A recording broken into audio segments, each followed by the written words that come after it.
Pengaturan Informasi, kembali lagi bersama saya Rima. Hari ini kita kedatangan narasumber dari Pendidikan Sarolangun. Dalam hal ini diwakili oleh Bapak Tori Kurniawan SPD SD MPD, Kabid PMPTK Dinas Pendidikan Sarolangun. Apa kabar Bapak? Sehat, alhamdulillah. Nah, hari ini kita akan membahas ya Pak ya tentang generasi unggul di era digital. Jadi Dinas Pendidikan ini Pak merupakan salah satu instansi yang terlibat dalam program prioritas dari Bapak Bupati dan Wakil Bupati Sarolangun. Sebelum kita berbicara nih Pak lebih jauh, mungkin bisa jelaskan sedikit apa saja sih program prioritas Dinas Pendidikan dalam mendukung visi misi Bapak Bupati dan Wakil Bupati Sarolangun. Oke, terima kasih atas waktunya yang diberikan kepada kami Dinas Pendidikan Kabupaten Sarolangun. Kebetulan hari ini kami diminta untuk melakukan wawancara berkaitan dengan program-program yang ada di Dinas Pendidikan yang terutama mengimplementasikan visi misi Bupati. Iya. Tapi sebelumnya kami juga membicarakan, ingin menyampaikan pemahaman kita sama-sama yang berkaitan dengan persoalan pendidikan secara umum. Iya, betul. Kita tahulah yang namanya pendidikan ini adalah long live education. Iya. Artinya pendidikan seumur hidup. Betul. Dari lahir sampai ke liang lahat katanya. Ini yang berkaitan dengan proses pendidikan. Secara substansi kami sampaikan bahwasanya di dalam Undang-Undang Dasar 1945 di batang tubuh itu jelas di alinea keempat itu bahwa pendidikan kita itu untuk mencerdaskan kehidupan bangsa. Itu di alinea keempat pembukaan Undang-Undang Dasar kita.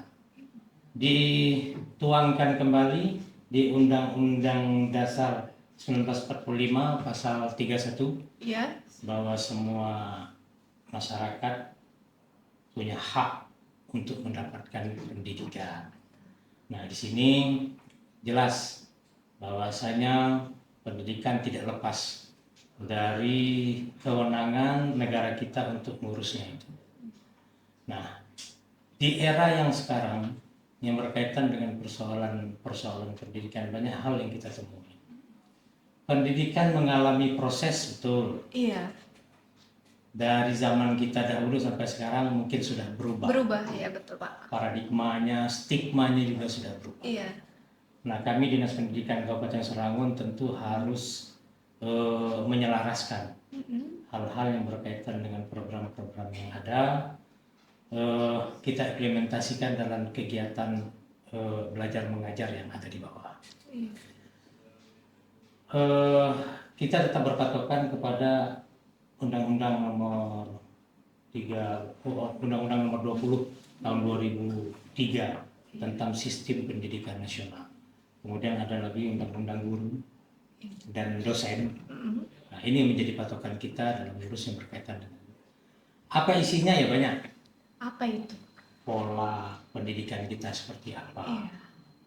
Terus apa yang harus dilaksanakan dalam kegiatan belajar, mengajar, yang berkaitan dengan persoalan infrastruktur, yang berkaitan dengan persoalan kebudayaan, yang berkaitan dengan persoalan kurikulum, itu semuanya ada di dalam Undang-Undang Sisdiknas itu.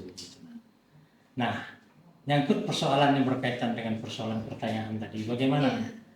Persoalan yang berkaitan dengan visi misi Bupati. Tentu hal karena Bupati sebagai pemimpin yang ada di wilayah, tentu kita menyelaraskan. Iya. Di dalam visi misi Bupati jelas di situ adalah pelayanan yang berkaitan dengan pendidikan. Nah, salah satu unggulan di Dinas Pendidikan itu yang berkaitan dengan persoalan guru maju. Guru maju.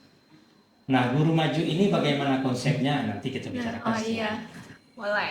Saya itu pertanyaan pertama yang saya sampaikan yang berkaitan dengan persoalan substansi pendidikan secara umum.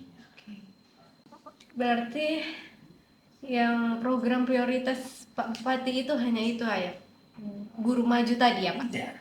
Yang jadi prioritasnya pertama guru maju, terus yang berkaitan dengan persoalan infrastruktur, layanan. Nah, ada dua nih yang dari Dinas Pendidikan ini yang menjadi domain kita. Yang pertama program-program dari pusat.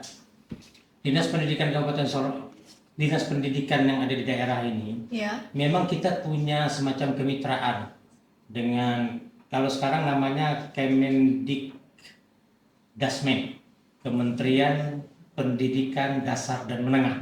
Itu yang menjadi secara hierarkinya kitanya di situ, di kementerian itu.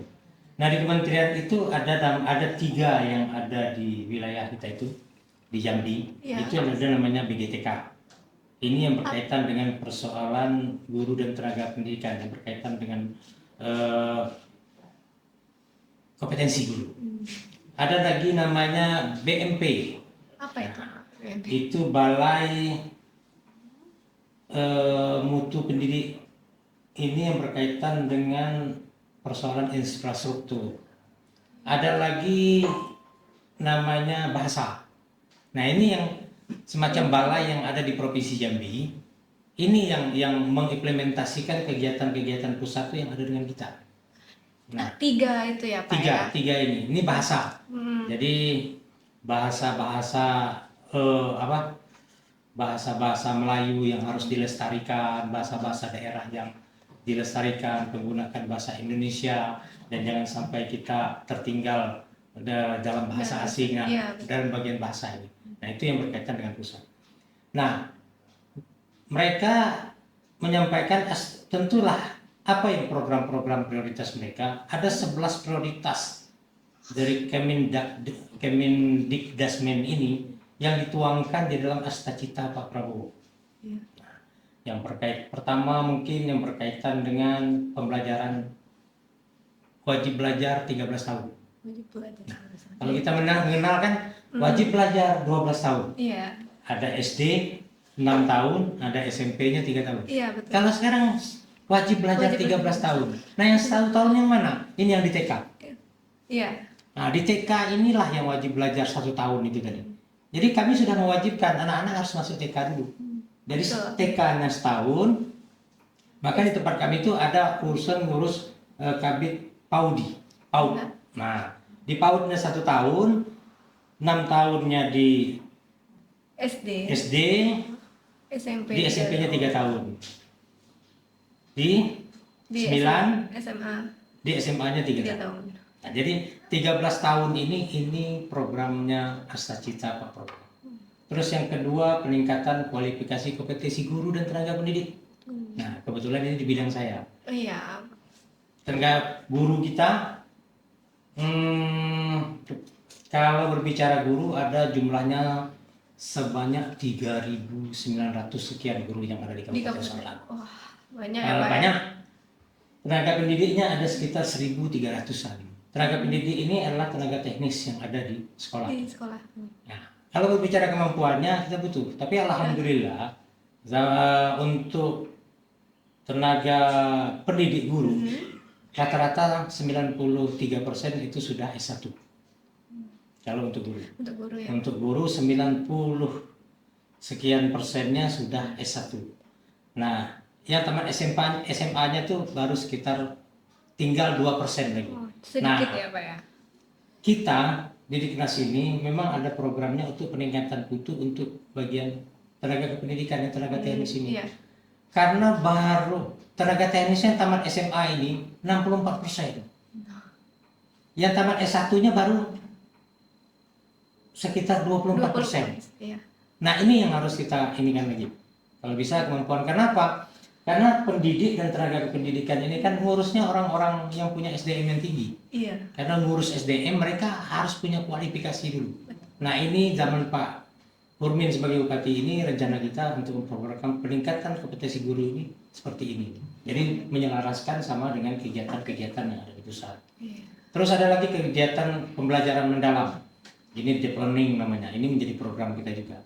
Ya, kita tahulah sekarang itu zamannya apa? IA. Iya, betul itu Pak. Itu yang Intelijensi artifisial. Ini tetap kita ajarkan kepada anak-anak nanti.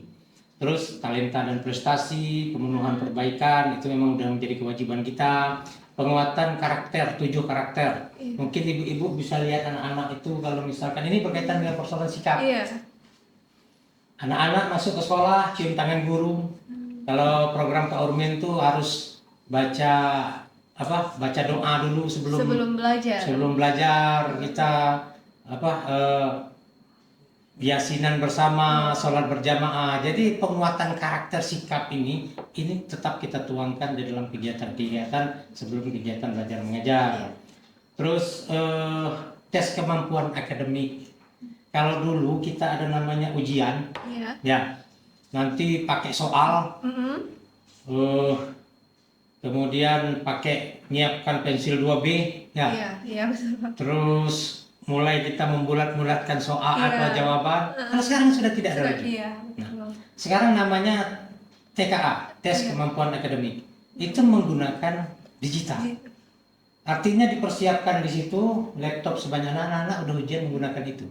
Jadi ada namanya bank soal sama dengan kalau kita tes apa namanya itu.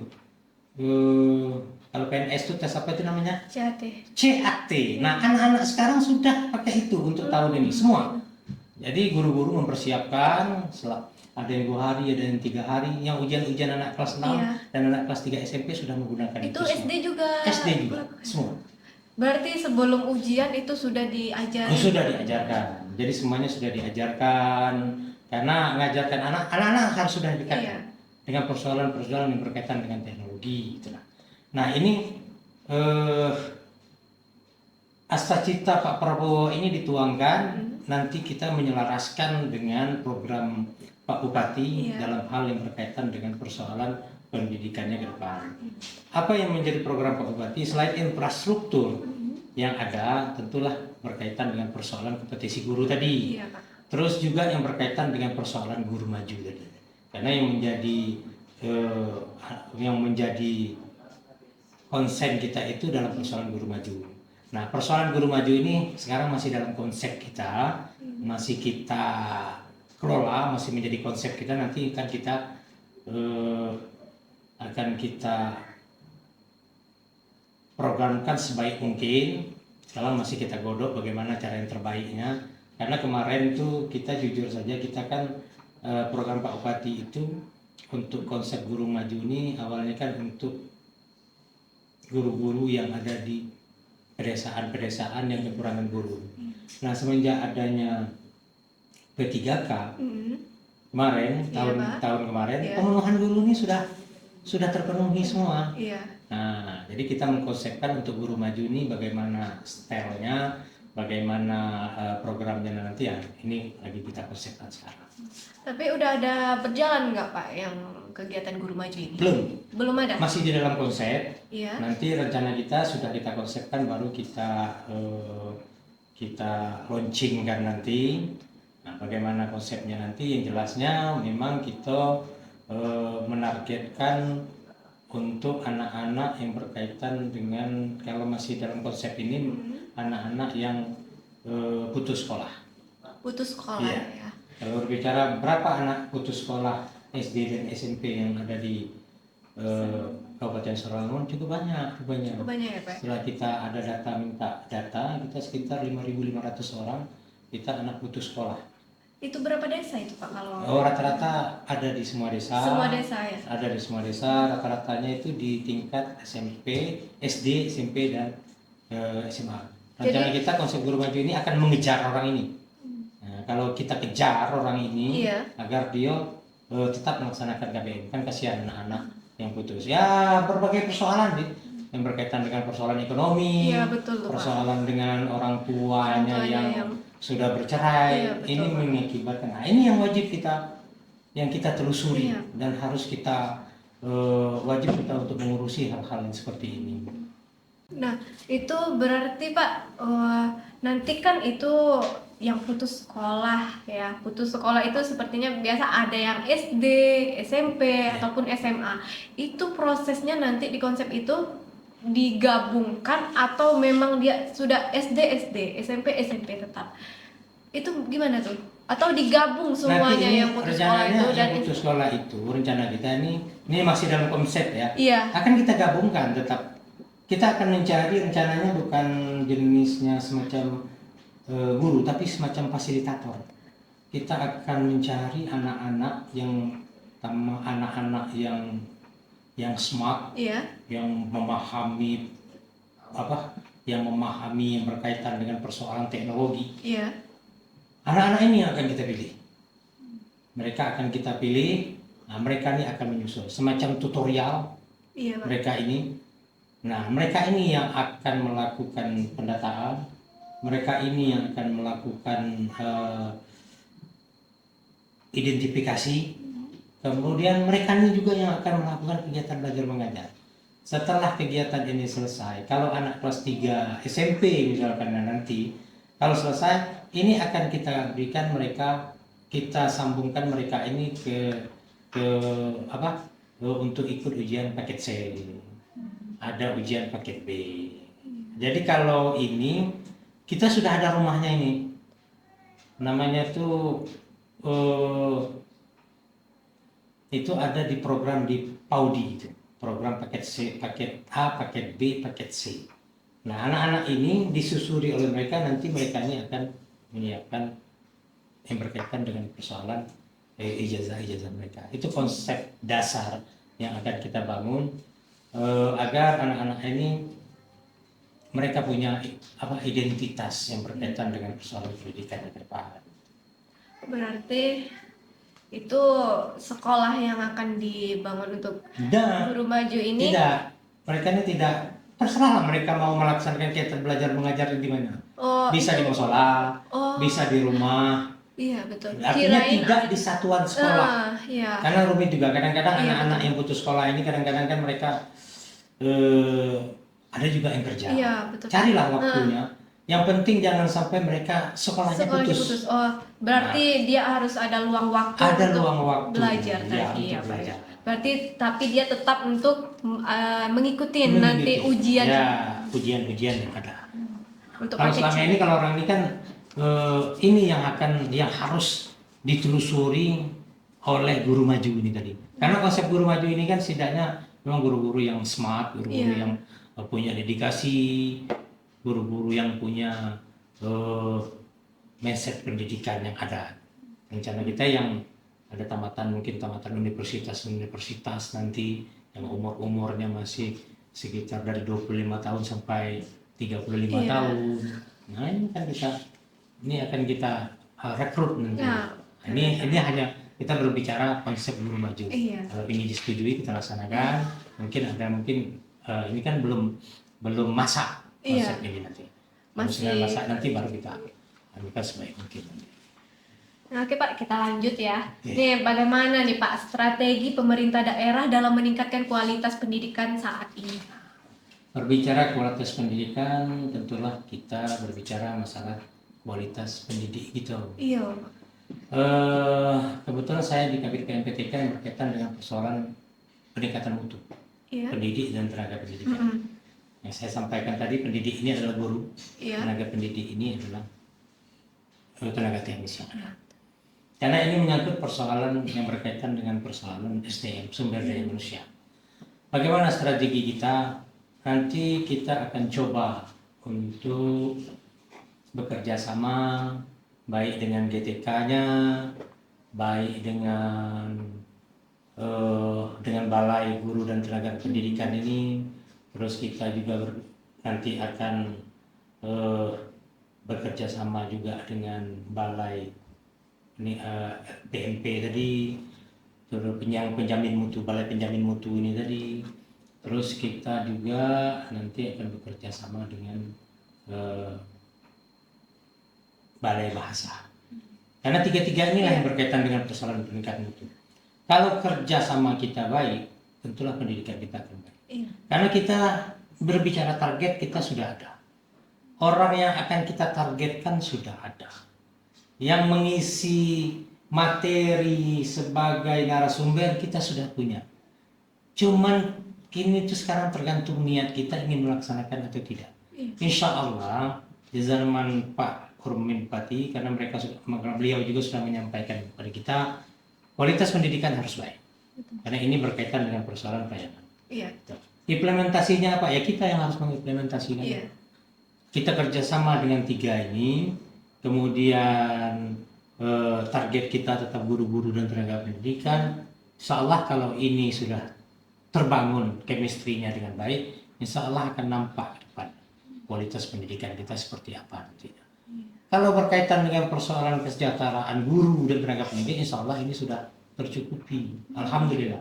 Karena mereka ini ada gaji, ada uang sertifikasinya mereka. Kita tidak. Yang penting kita kemampuan sumber daya guru dan tenaga pendidik dan tenaga pendidikan ini yang penting. Kalau ini sudah kita selesaikan, insya Allah akan nampak nanti. Oh, pendidikan, wajah pendidikan Sarolangun ke depan ini akan seperti apa. Ini tetap kita konsen terhadap persoalan kemampuan atau kompetensi guru ini ke depan. Apa indikator keberhasilan pendidikan yang saat ini digunakan? Kalau indikator keberhasilan pendidikan, alhamdulillah. Karena pendidikan yang ada ini kan tetap selain kita punya kewenangan, pusat lebih juga ada kewenangan. Jadi seolah-olah kita ini yang berkaitan dengan persoalan indikator keberhasilan ini kita bersama-sama dari kementerian maupun dari dinas pendidikan. Nah, hari ini kalau saya perhatikan, mau tidak mau, sekolah-sekolah harus dipaksakan untuk menggunakan digitalisasi. Nah, itu kita masuk ke ranah digitalisasi. Karena saya perhatikan contohnya di TKA. Iya, Pak. Siap atau tidak siap, guru dalam satuan sekolah harus menggunakan ini. Harus menggunakan ini. Kalau ibu identifikasi di bawah, tidak ada lagi kita menggunakan contohnya TKA ini menggunakan soal yang menggunakan kertas. Sudah tidak ada lagi di Kabupaten Sekolah. Ini indikator keberhasilan dalam hal penggunaan digitalisasi. Sudah merata itu, Pak? Sudah merata semua. Nah, artinya memang kalau merata penggunaannya oke, secara menyeluruh.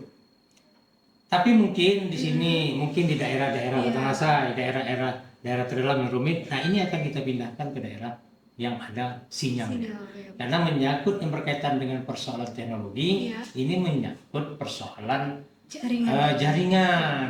Nah, tapi alhamdulillah semuanya harus terlaksanakan.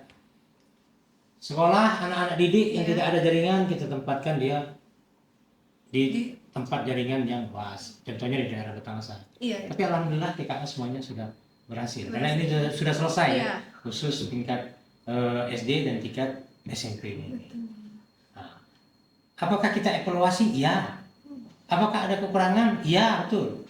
Apa itu, Pak? Kekurangannya? Kekurangan tadi dalam hal penggunaan, contohnya dalam hal perangkat. Misalkan kalau di satu sekolah itu, contohnya mereka menggunakan laptop dan Chromebook. Iya, Pak. Nah, itu kan tahun kemarin kan kita sudah diberikan biasa setiap sekolah itu kalau tidak salah sekitar 15 Chromebook. Iya. Nah, apakah 15 Chromebook inilah sedangkan anaknya banyak bagaimana? Iya, itu gimana tuh, Pak? Solusinya? Nah, hebatnya guru-guru kita ini, mereka yang penting kita sampaikan anak-anak itu dapat diselesaikan. Iya. Makanya kita gunakan harinya berbeda. Jadi dalam satu minggu itu ada hari-hari yang berbeda. Misalkan di dalam satu sekolah itu Senin Selasa dia TKA. Nah, selesai Senin Selasa, yang Rabu Kamis mungkin di SD lain, yang alat yang menggunakan di Senin Selasa tadi bisa digunakan oleh yang hari Rabu dan Kamis. Jadi itulah bagian daripada inovasi guru-guru yang ada ini dalam hal penggunaan. Karena kalau kita nyangkut, wah ini kita alatnya nggak ada, ini tidak akan selesai kan? Maka mereka harus mencari cara, mencari siasat agar target anak-anak di TKA itu targetnya dapat terselesaikan semua. Alhamdulillah semuanya sudah selesai. Berarti itu alat dari persediaan dari guru atau ada memang? Kalau alat-alat seperti Chromebook itu bantuan dari pusat. Iya. Nah, kalau alat-alat kalau kurang, mereka akan mencari tempat yang lain, minjam, bisa menggunakan laptop guru, bisa itu digunakan nanti. Tapi setelah kita inventarisir, kita lihat ke bawah, alhamdulillah semuanya dapat terlaksana dengan baik. Hebat guru kita dalam menyiasati persoalan seperti ini. Nah, sekarang ada lagi bantuan khusus dari pusat. Apa itu, Pak? Smart TV yang besar itu. Iya, Pak. Itu dari pusat langsung Itu ya, dari Pak, pusat ya? langsung. Jadi sekarang itu belum merata, tapi ada di sekolah itu ada apa smart TV yang besar itu. Iya. Jadi nanti dalam kegiatan belajar mengajar sudah menggunakan itu. Menggunakan monitor jadi Iya, TV pakai ya. begitu. Jadi memang, nah kalau guru-guru yang tidak memahami proses Iya, teknologi yang seperti teknologi ini, mereka akan tertinggal. Iya. Maka mereka harus melakukan perubahan itu. Berarti Nah, gurunya harus smart juga iya. ya, Pak ya, dalam Gurunya harus juga smart. Tuh. Karena saya perhatikan guru sekarang tuh ada dua Iya. kategori. Ya, apa tuh? Ada guru-guru sekarang itu yang berumur 35, Iya. ya. Betul. Ada yang umur 60 yang belum pensiun. Nah ini kan ada dua kategori. Ada guru-guru yang memang yang memahami yang berkaitan dengan penggunaan teknologi. Iya, betul, Pak. Ada guru-guru yang buta sama sekali Iya, yang betul. berkaitan dengan persoalan teknologi. Ya kita biarkan. Nanti dia akan berproses dengan Iya, sendirinya. benar. Karena menyangkut persoalan teknologi tentu berproses. Iya, Pak, betul. Bagaimana cara menggunakannya? Ya kalau bisa mereka menggunakan, alhamdulillah. Iya. Kalau mereka juga nggak bisa menggunakannya, ya itulah adanya dulu. Iya. Ya sudah biarlah mereka berkolaborasi dulu. Iya. Yang ada di bawah. Nah ini indikatornya nanti. Bermasalah, apakah ini sudah mencapai titik kesuksesan, kita juga belum bisa menyampaikan itu.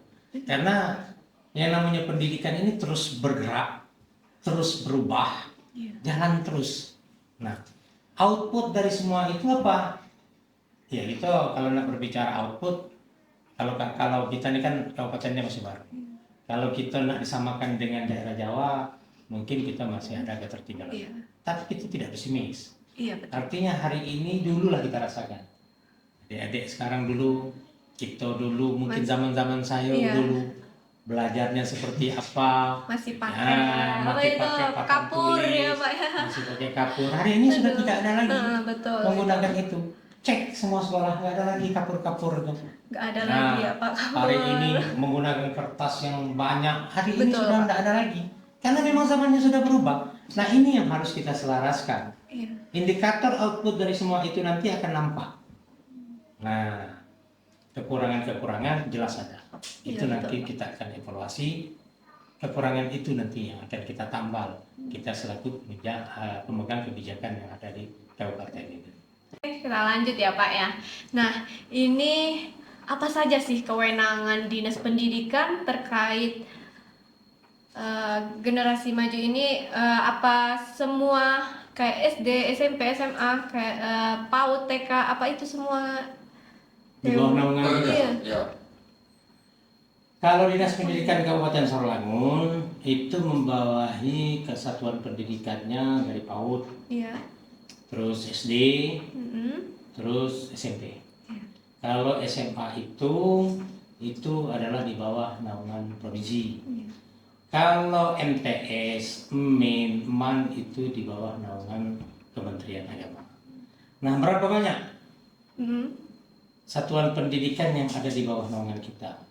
Jadi kita ini membawahi naungan sebanyak 232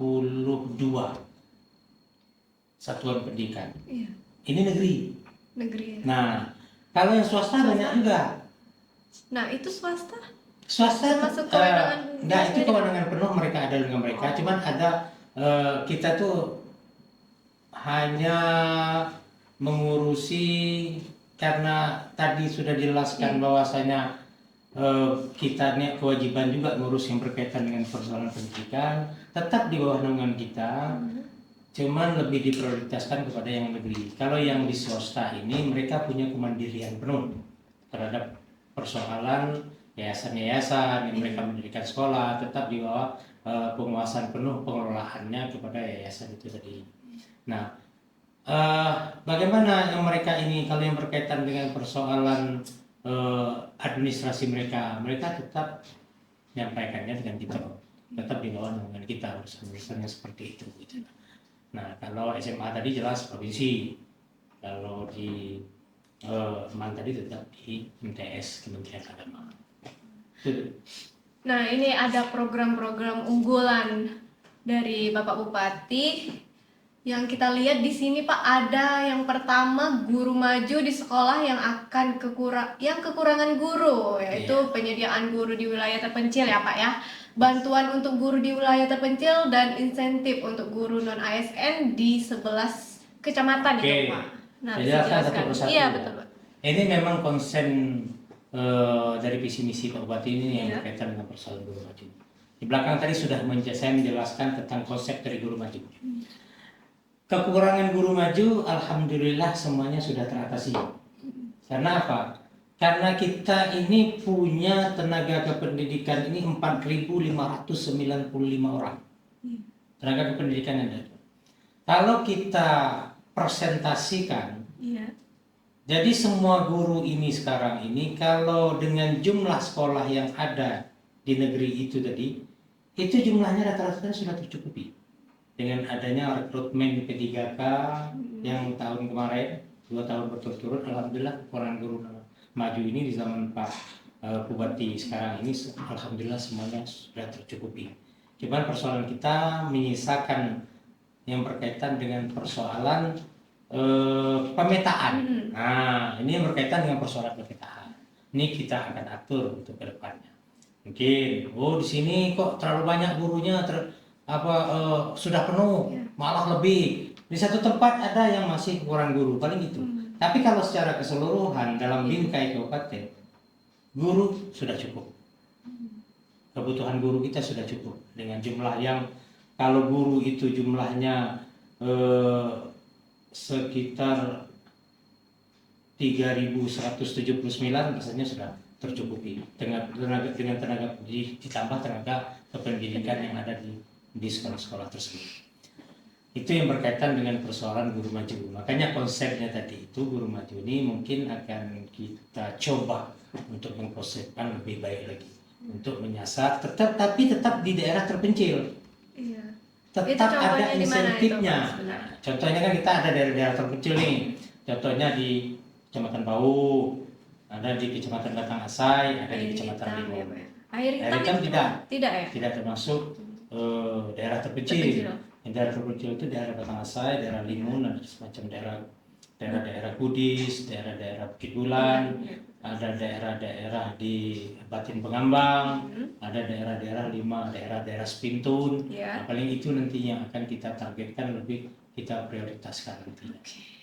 Ini yang berkaitan dengan persoalan guru maju ini tadi. Alhamdulillah ini akan selaras nanti dengan apa yang menjadi target dari Bapak Bupati depan. Nah, ini yang kedua Pak, ada beasiswa untuk siswa berprestasi ya Pak ya, dan atau kurang mampu, yaitu beasiswa melanjutkan pendidikan seperti ke tingkat SD, SMP, SMA ya Pak ya. Melalui pemberian dukungan finansial ini untuk menutupi biaya pendidikan seperti uang sekolah, buku, seragam, dan perlengkapan lainnya. Ya, kalau yang kedua juga program Pak Bupati ini beasiswa untuk siswa berprestasi ada dengan kita. Tapi khusus SD dan SMP yang ada dengan kita. SMA enggak ya?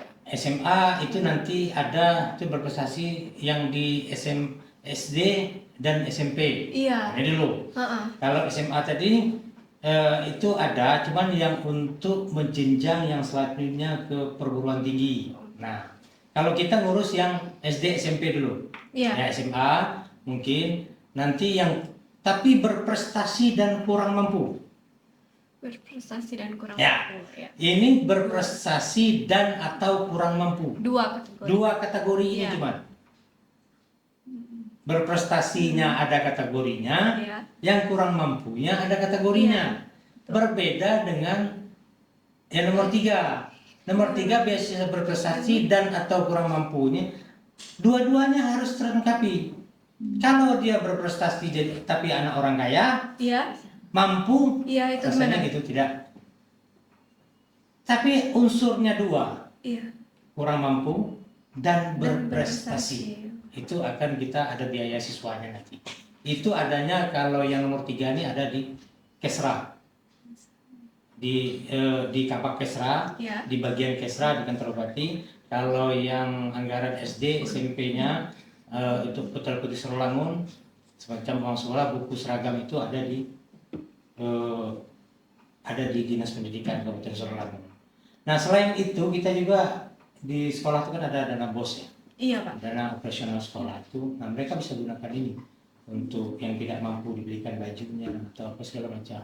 Itu nanti akan kita berikan dan kita minta instruksikan kepada guru-guru yang ada untuk berikan pada. Yang penting anak-anak jangan sampai putus sekolah gara-gara persoalan yang berkaitan dengan ketidakmampuan mereka.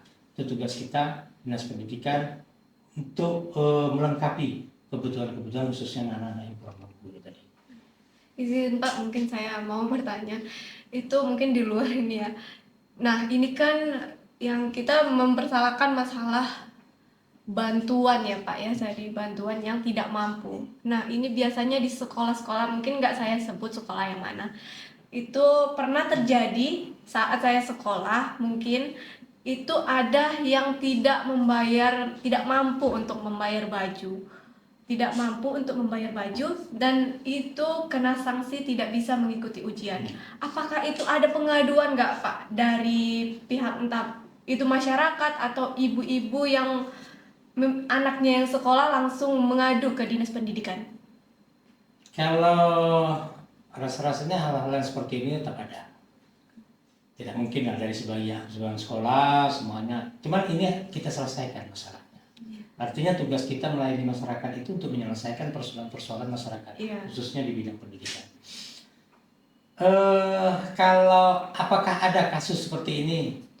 Ya, untuk Saya saat juga ini nggak bisa mengira. Saya juga belum bisa jawab pertanyaan ini apa, karena saya juga belum ada dengar laporan apakah ini ada atau tidak. Tapi kalau ada pun, itu akan kita selesaikan. Karena tugas kita untuk menyelesaikan persoalan ini. Ya artinya nanti kita panggil gurunya, bagaimana caranya seperti ini.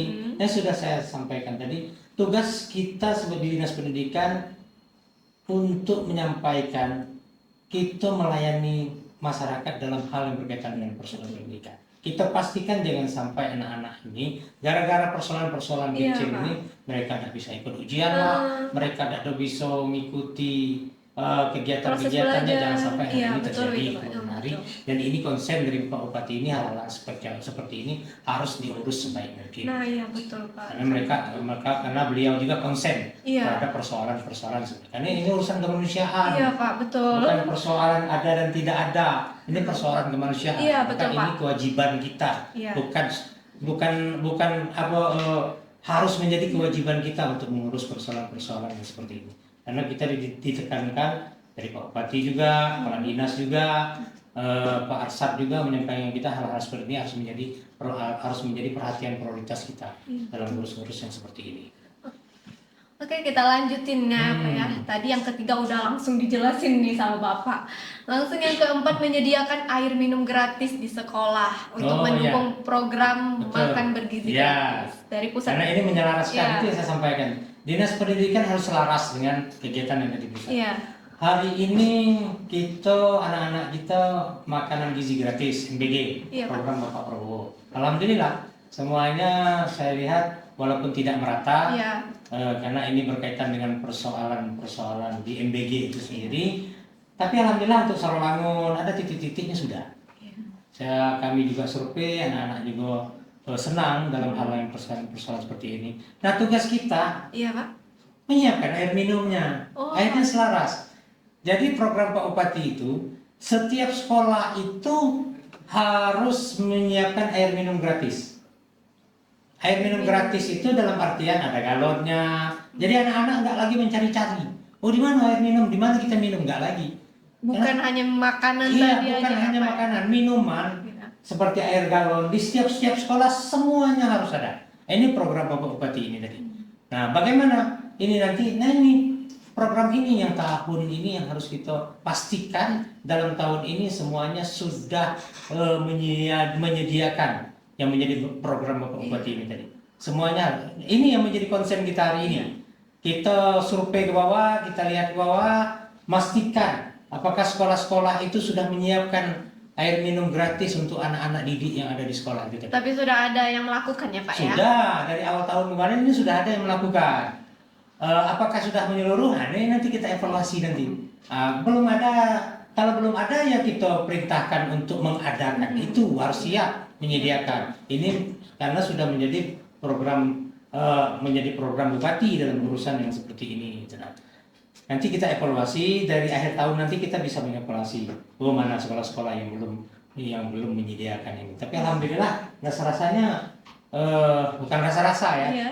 Karena ini sudah kita sampaikan secara menyeluruh kepada sekolah, sudah memerintahkan lah, harus menyiapkan air minum gratis untuk sekolah-sekolah yang ada. Tuh. Mantap, bukan Terus- bukan makanan aja berarti ya. Lanjut, ini nomor 5 ya Pak ya. Kemudian perguruan tinggi serta meningkatkan sarana dan prasarana perguruan tinggi. Iya. Nah ini agak sedikit berat ini, Iya. karena menyangkut persoalan yang berkaitan dengan dikti ya, Betul. perguruan tinggi. Nah, kalau yang ini saya belum bisa jawab, karena ini menyangkut berkaitan dengan persoalan kebijakan yang lebih besar lagi. Iya betul. Karena bukan kewenangan kita. Iya. Kalau ibu bertanya masalah, bagaimana TK, bagaimana SD, bagaimana SMP, kami Iya. bisa jawab. Oh my Tapi lah bagaimana SMA, tidak lagi menjadi kewenangan kami. Bagaimana perguruan tinggi, ya kita berharap juga sih. Iya. Kita Sarolangun, kita punya perguruan tinggi, kemarin ada, sekarang sudah nggak ada. Nah ini tetap menjadi konsen Pak Bupati. Setidaknya kami tetap mendorong, kami tetap memberikan masukan bagaimana sih persoalan yang terbaiknya tentang perguruan tinggi kita ke depan. Kalau enggak, ya kita nak kerjasama dengan UIN, karena kita sudah ada kerjasama nih, ada kerjasama dengan IPB, kita sudah ada kerjasama dengan sekolah perhubungan kalau tidak salah. Nah ini akan kita implementasikan, mempunyai kerjasama dengan perguruan tinggi. Banyak kita kerjasama dengan perguruan tinggi, anak-anak kita kan lebih enak dia untuk memilih di mana mereka akan kuliah Kuliah di nantinya ke nanti depan. ya, betul. Itu harapan Bupati. Nah inilah visi misi Pak Bupati ini kita harus menjalankan. Kewajiban kita yang ada di bawah itu untuk menjalankan yang menjadi konsen visi misi. Iya betul. Beliau agar Sarolangun ini ya bisa lebih maju dari sebelumnya. Sarolangun lebih pendidikannya maju, itu harapan kita semua. Ini ada nggak Pak pesan sebelum closing ini, ada pesan nggak dari Dinas Pendidikan untuk pelajar di era digital saat ini? Ya kita harus selalu berubah. Karena yang perubahan itu, yang abadi itu ya perubahan itu sendiri. Tadi saya sudah bercerita, zaman kita dahulu kok seperti ini, zaman sekarang sudah berubah. Kalau kita tidak berubah, kita akan tersingkir oleh zaman. Iya. Makanya gurunya juga harus berubah, mindsetnya juga harus berubah. Kalau gurunya berubah, tentu anak didiknya akan berubah ke depan. Karena itu yang saya sampaikan tadi, yang abadi itu adalah perubahan itu sendiri. Maka kita harus mengikuti itu. Oke, Pak. Terima kasih Bapak udah menjelaskan sedikit tentang generasi unggul di era digital ini. Nah, mungkin saya cukup sampai di sini. Sahabat Ruang Informasi, saya Rima. Terima kasih sudah mendengarkan. Sampai jumpa di episode berikutnya. Wassalamualaikum warahmatullahi wabarakatuh. Assalamualaikum warahmatullahi wabarakatuh.